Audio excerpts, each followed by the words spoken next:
என் மேல இருந்த விசுவாசம், மரியாதை, பக்தி பார்வதி மனசுலயும் காதலா மாறிடுச்சு.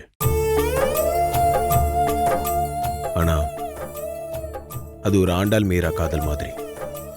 ஒன்று சேர முடியாதுன்னு பார்வதி நினைச்சிட்டு தனக்குள்ளேயே மறைச்சு வச்சுட்டு இருந்தா. நான் பார்வதி கிட்ட என் காதலை சொல்லும் போதெல்லாம் பார்வதி சம்மதிக்கல. என்னை விட்டு விலகி தான் போனான். என் கண்ணை பாரு, என் மனசுல இருக்கிற பொண்ணு உன் கண்ணுக்கு தெரியவா?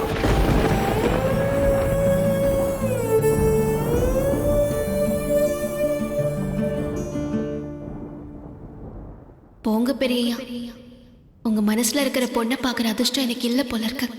உங்க கண்ணுக்குள்ள நான் தான் தெரியறேன்.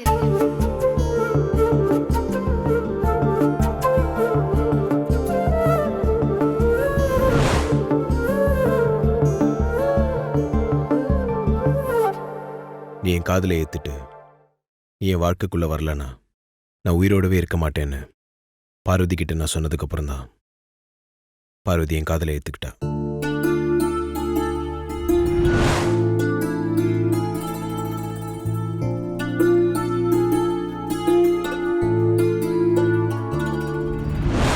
பார்வதி மட்டும் என் காதலை ஏத்துக்காம கடைசி வரைக்கும் பிடிவாதமா இருந்திருந்தா நான் உயிரோடவே இருந்திருக்க மாட்டேன்.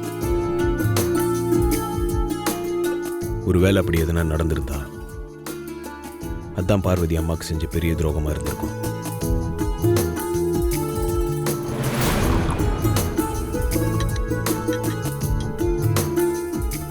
எங்க 2 பேருக்கும் கல்யாணமான விஷயம் என் அப்பாவுக்கு தெரியும்.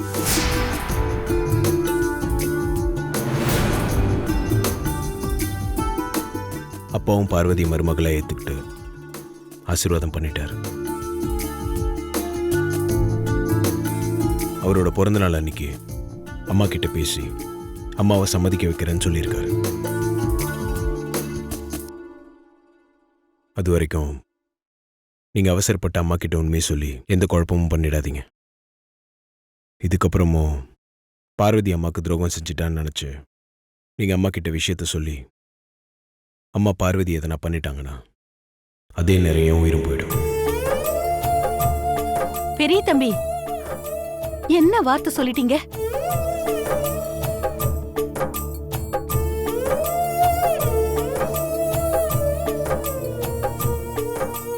எனக்கு வேற வழி தெரியல பட்டமா. அப்பா சொன்ன நாள் வரைக்கும் பொறுமையா இருந்தா எல்லாம் நல்லபடியா நடக்கும். அது வரைக்கும் இந்த விஷயத்த வெளியா இருக்கும் தெரியாம பாத்துக்கங்க.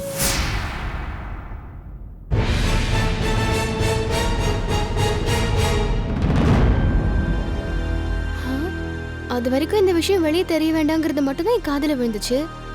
என்ன விஷயம், எது வரைக்கும்? ஒரே குழப்பமா இருக்கே. என்ன? என்னங்க மாமா, காஃபி நானே போட்டேன், எடுத்துக்கோங்க.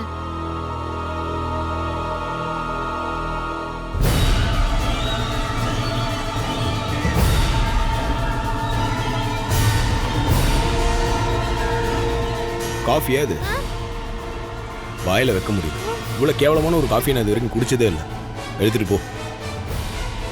நடிக்காத போ.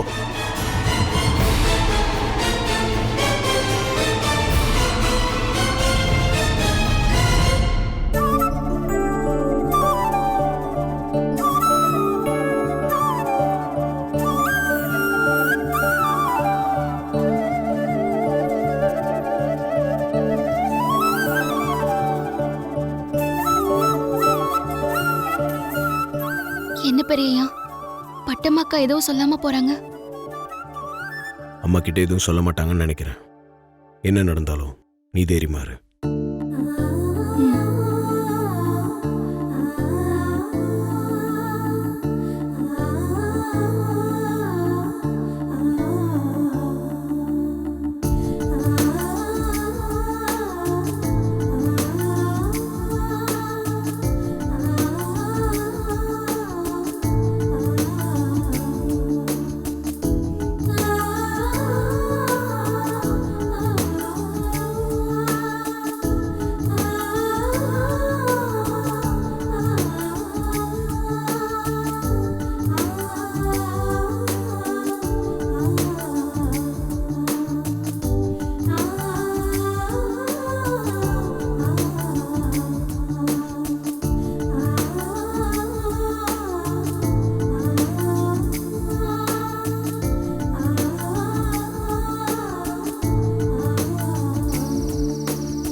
இந்த டைம்க்கு அருண் வந்துருவானே, ஏன் இன்னும் வரல?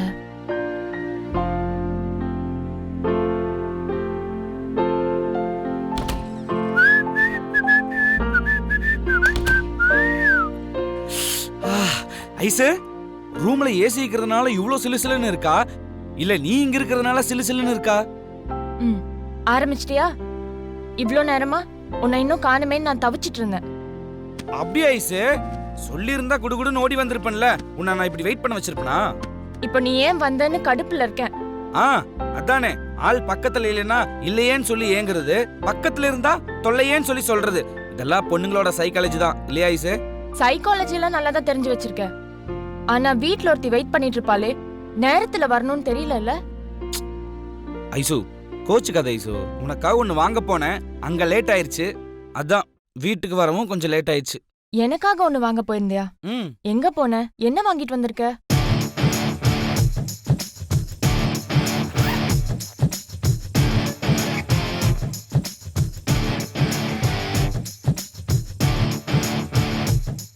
ஐஷு, ஒரு நிமிஷம் எந்திரியேன்.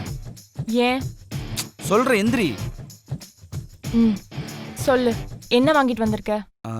சொல்றேன், அதுக்கு முன்னாடி இந்த பூவை நான் உன் தலையில வச்சு விடுறேன். திரும்ப.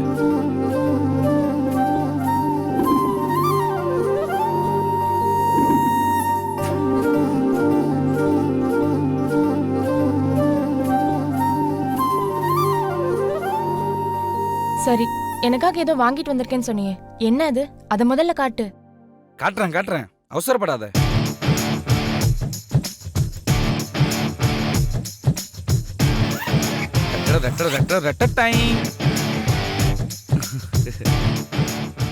என்னது? ஏதோ பிளாட்ஃபார்ம் கடையில வாங்கின பார்சல் மாதிரி இருக்கு. ஆமா ஐசு, பாய் கடை தம் பிரியாணி சும்மா சூப்பரா இருக்கும். பாய் கடை பிரியாணியா? அந்த கடை எங்க இருக்கு? அது வந்து நம்ம திருவான்மையூர் இருக்குல்ல, திருவான்மையூர்ல பெரிய வாய்க்கால் இருக்கு. அந்த பெரிய வாய்க்கால் சந்துக்குள்ள போன அப்படின்னா குயில் குப்பம் அப்படின்னு ஒரு ஏரியா இருக்கு. அந்த குயில் குப்பம் ரோட்ல 10 கடை தள்ளி 11வது கடை தான் நம்ம பாய் கடை தம் பிரியாணி. மதியம் நைட்டு மாறி மாறி ஜேன்னு கூட்டம் அள்ளும். லைன்ல நின்னு வாங்குறதுக்குள்ள பட்ட பாடு இருக்கே, ஏதோ திருப்பதியில கியூல நின்னு லட்டு வாங்குற மாதிரி போதும் போதும் ஆயிடுச்சு ஐசு. எப்படியோ அடிச்சு புடிச்சு நான் வாங்கிட்டு வந்துட்டேன்.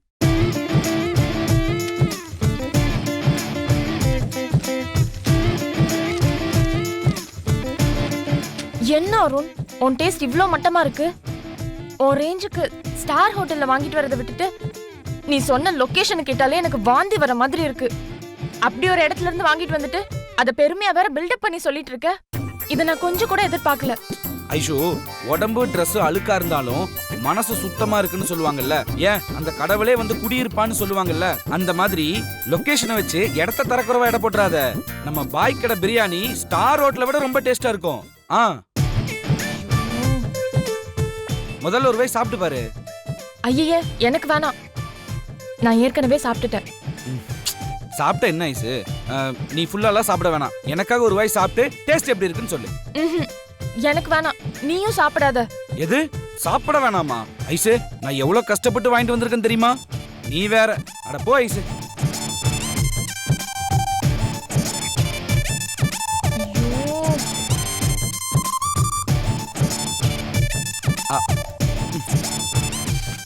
ஆஹா, என்ன ஒரு டேஸ்ட். ஐசு, இது உனக்கு சாப்பிட கொடுத்து வைக்கல ஐசு. நீ பாவம் பண்ணிட்ட ஐசு, நீ பாவம் பண்ணிட்ட. என்ன ஒரு டேஸ்ட். ஐசு, இப்போ ஒன்னும் கெட்டு போகல, சாப்பிட்டு பார்த்துட்டு அப்புறம் ஒரு முடிவுக்கு வா.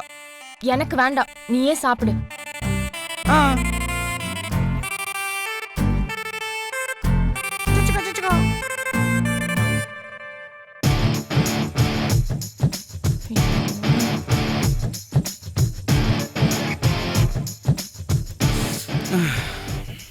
எப்படியோ சாப்பிட்டாச்சு. என்னோட ஐஸுக்கு தான் கொடுத்து வைக்கல. கொஞ்சம் மிச்சம் இருக்கே, சாப்பிட முடியல. என்ன பண்ணலாம்? சரி, அப்புறமேல் வந்து சாப்பிடுவோம்.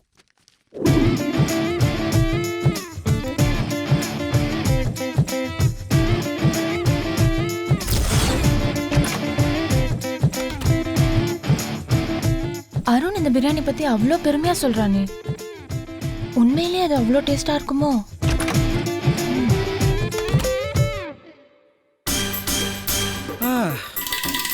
நாட் டேஸ்ட் டடடடடா. ஏய். பொறுமையா படுப்போம்.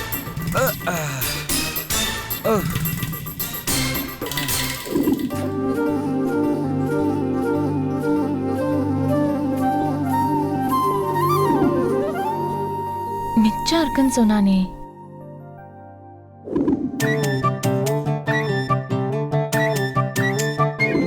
எப்படி இருக்குன்னு கொஞ்சம் டேஸ்ட் பண்ணி பார்க்கலாம்.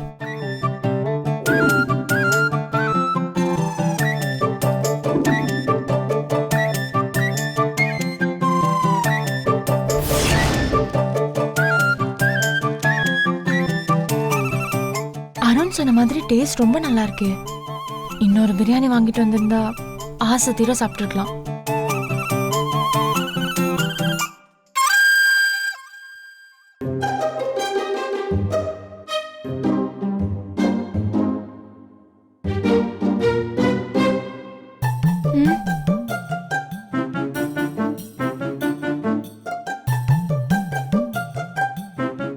அது நீ டேஸ்ட் பார்க்க சொன்னல, அதான்.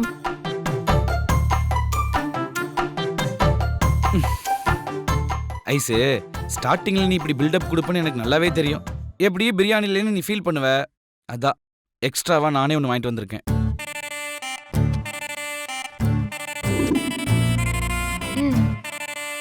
என்ன, நானே ஊட்டி விடுறேன். பாய் கடை தம் பிரியாணி.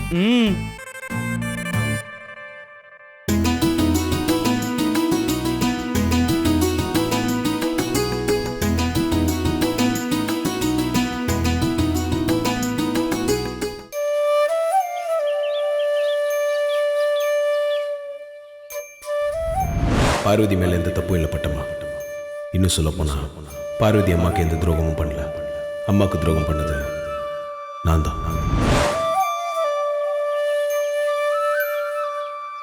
பட்டம்மாக்கு கிட்ட என்னை விட்டு கொடுக்காம நான் அம்மாவுக்கு துரோகம் பண்ணல, என் மேல எந்த தப்பும் இல்லைன்னு மாமா என்ன உயர்வா பேசினதை நினைக்கும் போது எனக்கு ரொம்ப பெருமையா இருக்கு. மாமாவோட பேரு, புகழ், அந்தஸ்து, கௌரவம் இதுல எதுக்கும் எந்த விதத்திலையும் கொஞ்சமும் பொருத்தமில்லாத என் மேல மாமாவுக்கு தான் என் மேல எவ்வளோ பிரியம். இந்த ஜென்மம் மட்டும் இல்ல, இன்னும் எத்தனை ஜென்மம் எடுத்தாலும் மாமா தான் எனக்கு புருஷனா வரணும்.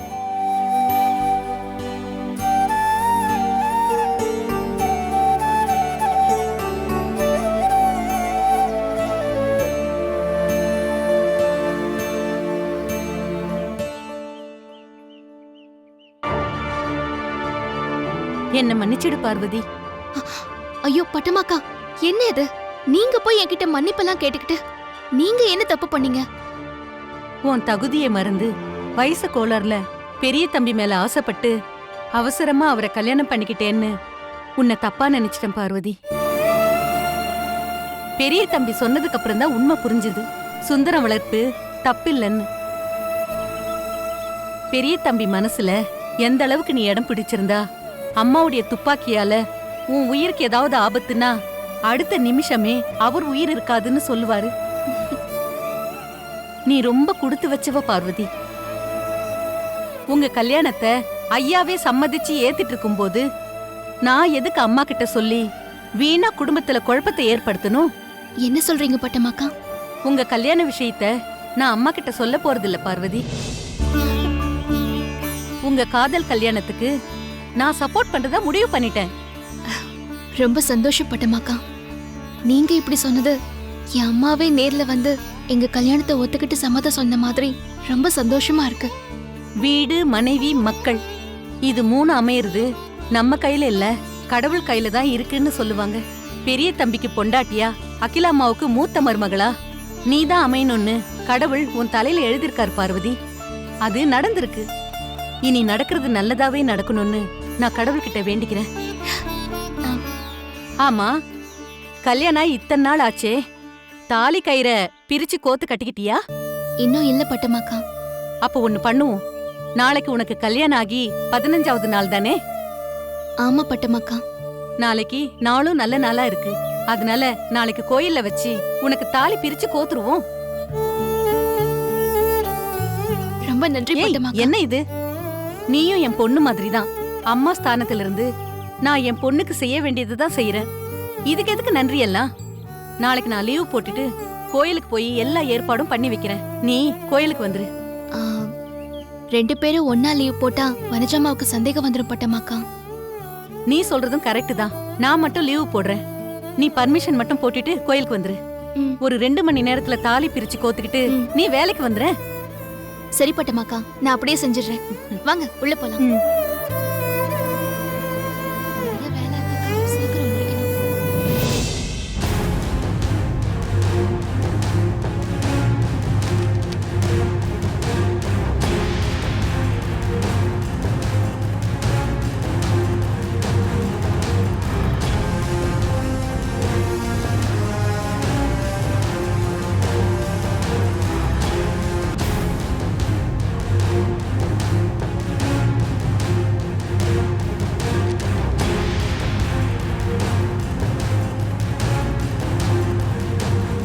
அம்மா தனியா இருக்காங்க. லீவு கேட்கலான்னு பார்த்தா இவங்க 2 பேரும் வந்து நிக்கிறாங்களே. இப்ப என்ன பண்றது?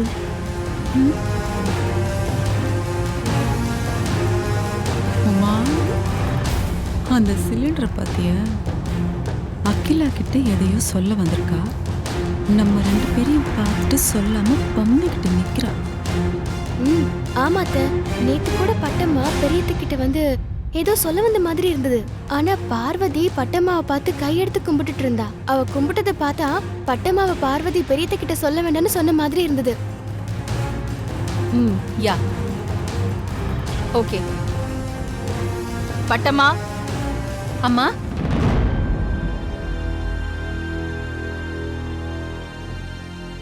நேத்து நீ என்கிட்ட ஏதோ விஷயம் பேசணும்னு வந்தல்ல? ஆமாம்மா. அத்த, நான் அப்பவே சொன்னேன்ல. அதுக்குள்ள முக்கியமான பிசினஸ் கால்னு ஆதி கனடால இருந்து வந்த போனை என்கிட்ட கொடுத்துட்டான். உன்கிட்ட எதுவுமே விசாரிக்க முடியல. என்ன விஷயம்? அது வந்துமா, புதுசா கல்யாணமான என் பொண்ணுக்கு உன் பொண்ணுக்கு தேவையானதெல்லாம் பண்ணி கொடுக்க சொல்லி ஆதி கிட்ட சொல்லியிருந்தேனே. பெரிய தம்பி அதெல்லாம் வீட்டுக்கு போய் விசாரிச்சு செய்ய வேண்டியதெல்லாம் செஞ்சுட்டாருமா. வேற என்ன விஷயம் பட்டம்மா?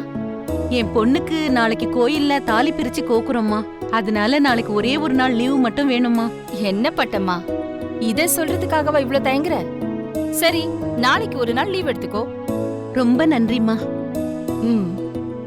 பட்டம்மா, நாளைக்கு எந்த கோயில்ல உங்க பொண்ணுக்கு தாலி பறிச்சு கோக்க போறீங்க? அது வந்து பொன்னியம்மன் கோயில் உமாமா.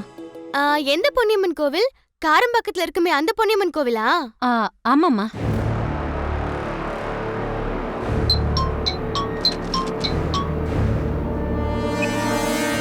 ஹலோ, சொல்லுங்க. அதான் நான் பேசினேன். உங்ககிட்ட அவர் கால் பண்ணி சொல்றேன்னு சொன்னாரே. கால் பண்ணீங்களா? ஓகே, நான் கேட்குறேன். அத்த, எனக்கு என்னமோ பட்டம்மா நாளைக்கு அவங்க பொண்ணுக்கு தாலி பறிச்சு கோக்குற மாதிரி தெரியல. இதுல வேற என்னமோ இருக்கு அத்த.